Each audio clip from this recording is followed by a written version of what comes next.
કોઈ દુશ્મનથી વધારે આપણા મનમાં આવવાવાળા વિચારો આપણને ઘણું વધારે નુકસાન પહોંચાડે છે. જો પોતાને શક્તિશાળી સાબિત કરવા માટે તમારે બીજાને દુઃખ દેવું પડે તો સમજી લેવું કે તમે બહુ કમજોર છો. સમય એને પણ સુધારી દે છે સાહેબ, જેને બીજું કોઈ સુધારી નથી શકતું.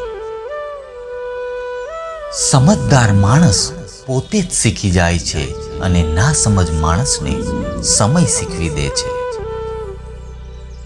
હાર એવો પાઠ છે જે તમને વધારે સારા બનવાની બીજી તક આપે છે. જો કોઈ નવાના આવવાથી તમારું મહત્વ ઘટી જતું હોય તો સમજી જવું તમે ખોટી જગ્યાએ હતા. બાપનું ઘર વેચવામાં ભલે થોડો સમય જ લાગે, પણ એ જ ઘર પોતાના દમ પર બનાવવામાં વર્ષો લાગી જાય છે. કપડાં ભલે ને ગમે તેટલા મોંઘા હોય, નીચ વ્યક્તિને ક્યારેય છુપાવી નથી શકતા. ધીરજની એક સીમા હોય છે, જો હદથી વધારે થઈ જાય તો પછી કાયરતા ગણાય છે.